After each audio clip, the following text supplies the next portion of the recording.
Hey friends, how's everyone doing today? Hope you're all having an amazing day so far. Tamie M coming to you from TamieMCoaching.com.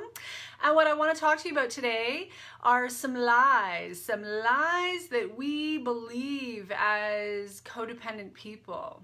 There's a lot of lies that we buy into in codependency, and what I've done today is I've selected 3 from a very long list that I have that I actually work through with my clients.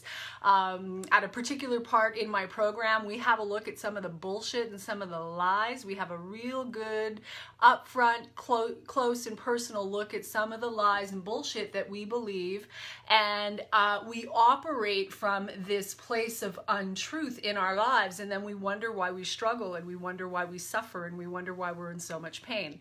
So that is what we are going to talk about today. But in case we haven't met before, I'll take a quick moment to properly introduce myself.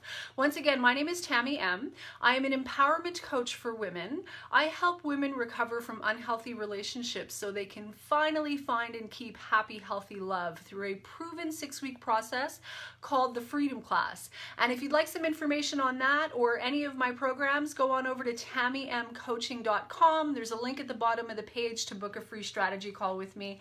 Drop me a comment, send me a private message. I'd be happy to answer your questions. So I see we have some friends hopping on already. Nice to see you, Heather, all the way from Montreal. Nice to see you. Thanks for joining. Angel, welcome, welcome. Thanks for joining. And who else do we have on here? I don't have my glasses on, so I don't see very well. Kelly, how are you? Welcome, welcome. Claudia, thanks for hopping on. Guys, do me a favor. If you're catching the broadcast live, drop me a 1 in the comments. If you're catching the replay, drop a 2. And if you're new to my live broadcast, let me know that you're new and let me know where you're coming in from so I can reach out and say hello. So let's get started, shall we? 3 destructive lies commonly believed by codependent people.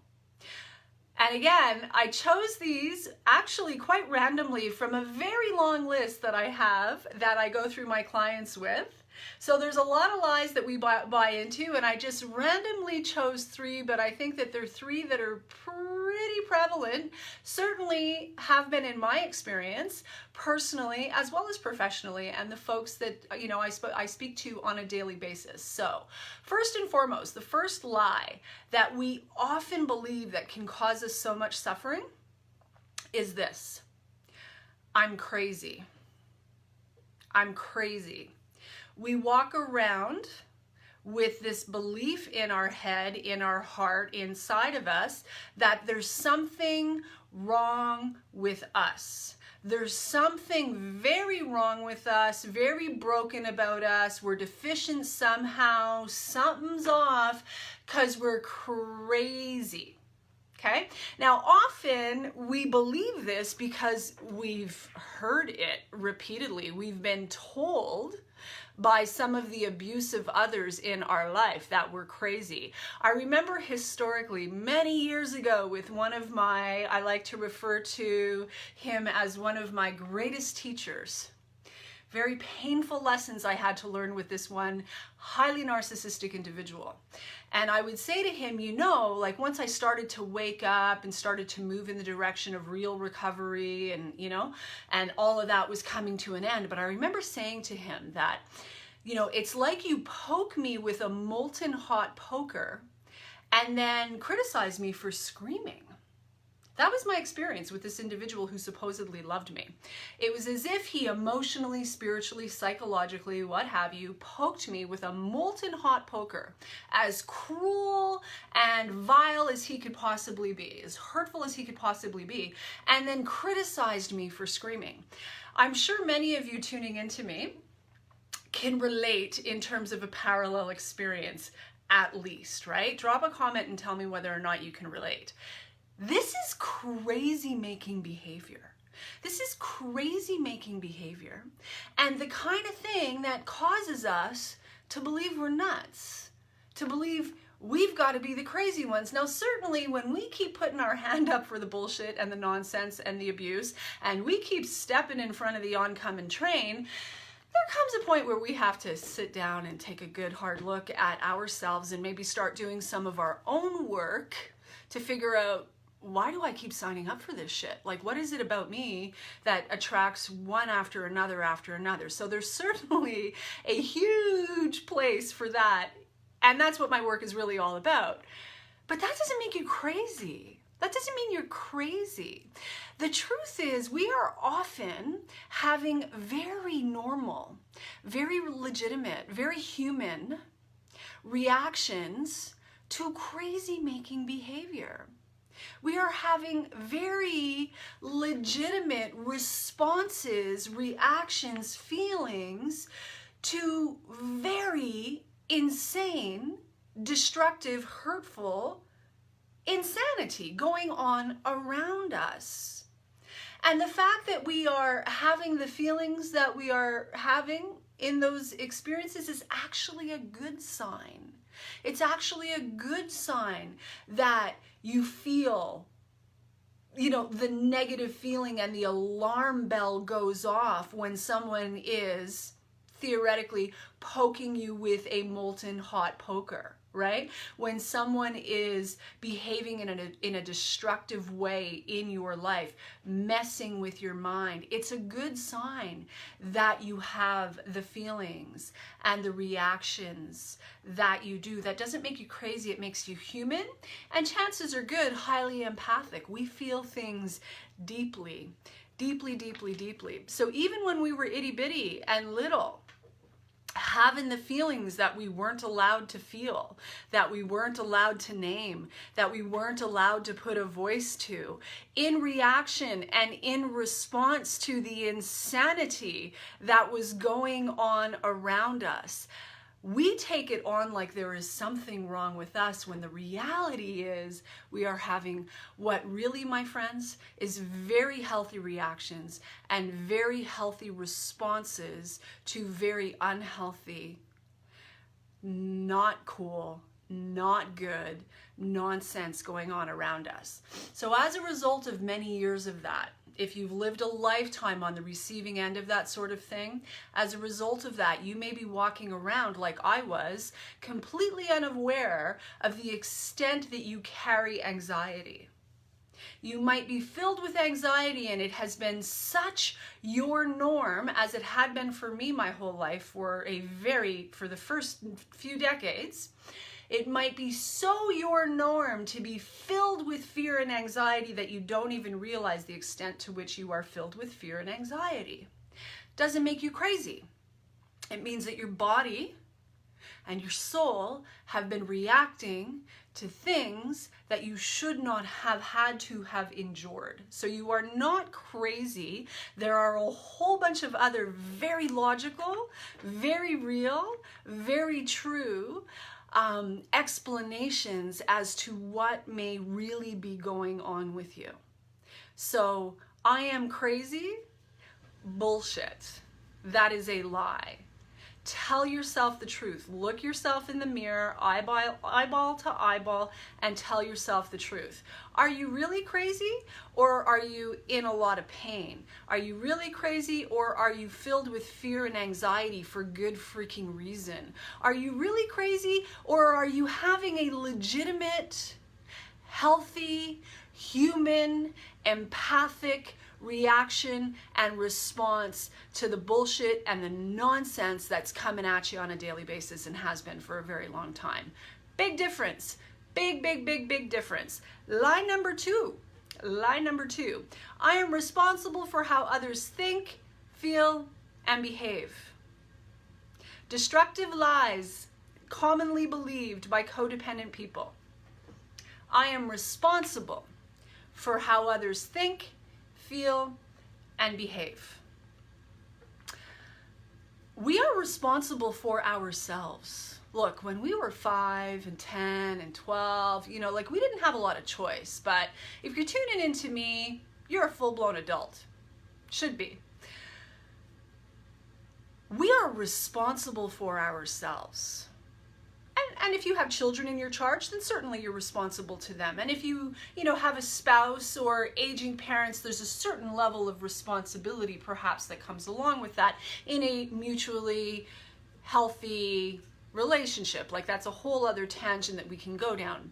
But suffice to say, You are not responsible for how others think, feel, or behave. And spending your life trying to contort yourself into some form of, perfection so that others will think, feel, or behave a certain way about you or what you do or what you don't do is, in my opinion, akin to selling your soul to the devil. That's what selling your soul to the devil really is. You are responsible for yourself. You are not responsible for how others think, feel, and behave. Now, you are fully responsible for yourself. No one else is responsible for you, where you find yourself, your healing, your recovery, what the rest of your life looks and feels like. That's totally your game. That's totally your side of the street. But to think that you are in any way, shape, or form responsible for how someone else thinks, feels, or behaves, and jumping through hoop after hoop after hoop after hoop after hoop after hoop, trying to impact the thoughts, feelings, or behavior of people who, often when we're doing this, when we're engaged in this lie, when we're believing this lie, we're trying to convince people of something they have no desire to be convinced of. He who is convinced against their will is of the same opinion still. He or she who is convinced against their will is of the same opinion still. And often those of us who are jumping through hoop after hoop after hoop after hoop, hoping to really affect or manipulate or control how others think, feel, or behave, and in particular, how they think, feel, or behave about us, towards us, etc., we are very powerful. We're not that powerful. We are very, very powerful, but that is a misuse of our power. An example is you cannot set a boundary with someone that you need to set a boundary with and take care of their feelings at the same time. Ain't gonna happen. It's not gonna happen. I recently had to make a very difficult decision in terms of when and where I am gonna show up and what I'm willing to expose myself to or no longer willing to expose myself to, because I'm someone who takes care of me. Because that's my job, my responsibility first and foremost. I'm getting ahead of myself here, moving into the next lie, but that is my responsibility first and foremost.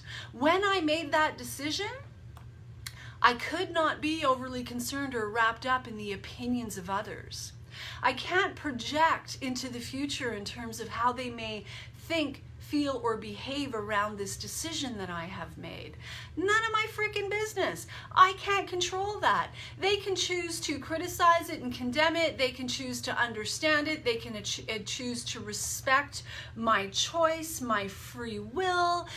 They can think whatever they want to think. Irrelevant, not my problem, not my issue. I am not responsible for the thoughts, the feelings, and the behavior of other people. And they are not responsible for what's going on over here on my side of the street. I'm responsible for that. Number three, lie number three. If I am a good, kind, spiritual person, I'll put the needs of others before my own. Always. I'll put the needs of others before my own. And we could put right after that, always. I have seen, I have been one of these people. It's been a long time now, thank goodness, but I have watched people dig themselves into a pit of pain and exhaustion and anger and bitterness and misery and frustration, trying to be good, kind, spiritual people, putting the needs of everybody else before their own needs. Here's the thing. If we aren't taking care of ourselves first and foremost, we have nothing of real value to offer anyone. If I don't take care of myself, if I don't set boundaries, if I don't hold a high standard in terms of who's allowed into my sacred space, who gets into my home, who I spend time with, who I expose myself to on a daily basis. If I don't do the things that I know I need to do to take care of myself, to feel my best, all all that that involves, taking care of me first, doesn't make me a selfish person in the negative sense. There's a lot to be said for being selfish enough to love and care for ourselves first. Spiritual wisdom, real spiritual wisdom, does not dictate that we sell our souls. Once again, we sell our souls in order to make other people comfortable. For years, I ran around trying to convince everyone of how good, kind, and spiritual I was, how worthy I was, how good I actually am, if only they could see it. Trying to save and rescue and help and care for, and you name it, to people to my detriment, Again, selling my soul. It was many years ago, a woman looked me in the eyes, like 25 plus years ago, I'll never forget it, a woman who I loved and admired and respected. She's left the planet since, but very much at the time, and she said, you know, Tamie, if you don't love you, you can't really love anybody else. And doing all that you're doing, helping all of these people to your detriment, is not loving you. And that was when I started to wake up to the concept of self-love as not actually an unhealthy thing, but a very healthy thing. There's nothing good, kind, loving, or spiritual about running around helping a bunch of people to our detriment when we are unable or unwilling to help ourselves first. We have nothing of real value to offer anyone if we are not taking care of us first. I have a last point on that. There is nothing loving, spiritual, wise, or productive about martyrdom. I didn't want to forget that. There is nothing loving, kind, wise, or spiritual about being a martyr. So if you are buying into that lie, and you know it's not working for you, because it doesn't work. It doesn't work. More often than not, we're doing this with folks who have an agenda not to see our worth anyway, no matter how much we do for them, no matter how perfect we try to be, no matter how much we give. There's an agenda. It's a moving target. It'll never be enough. Take a step back. Ask yourself if you are being loving, kind, and spiritual towards yourself. Because when you can do it for you first, now you can fill yourself up and then step out into the world with something of real value to offer and really have an impact and really make a difference. We can't do that if we are operating from a place of deficiency on a daily basis because we're selling our soul every single day. My friends, I hope you got some value out of that. If you liked what you heard, don't forget to like, comment, and or share. Once again, my name is Tamie M. I'm an empowerment coach for women. I help women recover from unhealthy relationships so they can finally find and keep happy, healthy love. If you'd like some info, you can drop me a comment or send me a private message or go on over to TamieMCoaching.com and book a free strategy call with me.